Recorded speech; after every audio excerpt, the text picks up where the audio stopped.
Breaking tonight, we are getting new details on the meeting President Obama had yesterday with a group of what we're being told was Muslim American leaders. Just over a dozen people joined the president for about an hour, after which the White House refused to identify which leaders were in that meeting. They also sat down with Valerie Jarrett and others in the White House staff. Fox News chief White House correspondent Ed Henry today pushed back.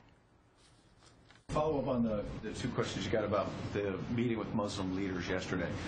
We were specifically told that you would not release it late yesterday because they were private citizens who came in.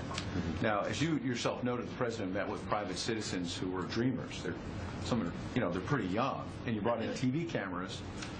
We didn't get all their names, but they're private citizens as well. And I'm sort of curious, is that under? You suggested at the beginning that you might get the names. So yeah, I'll see if I can do that for you. I mean, one thing we do know is that the names will be included in the waves records that are released, that are on that regular process. Down the road, but yeah, so they will at least some point be released. Let me see if I can get them released sooner. I know that at least a couple of the individuals who participated in that meeting have spoken publicly about their participation in the meeting. So, you know, at least. But doesn't that make it? Just put the list out there, right? Well, that's what I told you. Okay.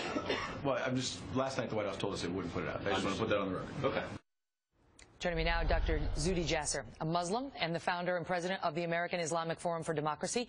He's the author of A Battle for the Soul of Islam. Zuhdi, good to see you again tonight. And so you say you're furious about this meeting. Why? Well, it's basically, Megan, it's the infantilization and racialization of our faith community. And you know, my family's from Syria, and this reminds me of sort of the royal meeting with the Muslim council that comes out, and we hear from the princes that met with the king what actually happened inside the meeting, and the rest of us Muslims who are trying to reform and bring the realities of the truth to it are not allowed to talk about it, and we're told that we can't even reform. And look in Saudi Arabia, the reformers are being whipped, but in America, but at least we're made irrelevant. And instead of hearing about them talking about jihad, the hundreds of thousands being killed by radical Islam, no, we hear that their main ask, Megan, was, oh, they want a judge, a Muslim judge on a federal court. I mean, seriously, God help us. This is absurd. Who was in the meeting? Because still we haven't had an official disclosure, but some have come out and said, I was there and I was there. You know, basically, these are Muslims that don't care that much about Islamism. You have a comedian, Dean Obeidullah. You have a basketball player that had the courage to wear a hijab. You had Mohammed Majid, the former, one of the former leaders in ISNA. You had the current leader with ISNA.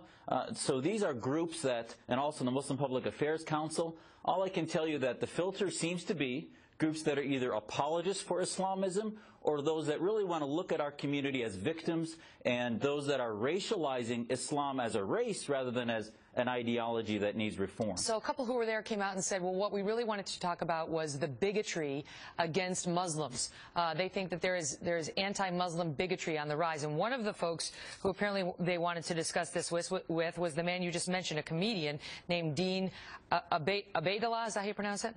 Obeidullah. Yes, Obeidullah. This is the guy. So he's going to talk about bigotry against Muslims. This is the man who not long ago on MSNBC decided to mock Mitt Romney's family because he has a black grandson. Watch.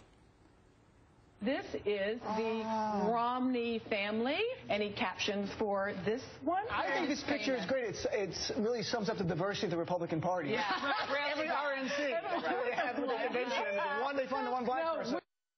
So he later came out and apologized after that became a big deal. But this is who was talking to the White House about how we're going to solve bigotry.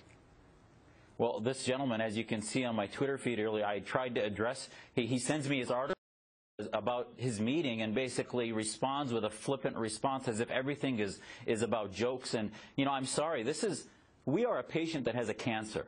And the Muslim community right now is being told by the President of the United States that our leaders are people that don't care about this cancer, that not only is radicalizing Muslims in America and Canada and Paris and elsewhere, but is destroying our communities that have an opportunity for reform in Egypt and Syria and elsewhere. Meanwhile, we're wasting the taxpayers' money and time in the White House with absurd meetings of victimization. Sure, but listen, the White House says, and I want to say two things. Number one, the White House has met with Jewish leaders in the past without disclosing the identities.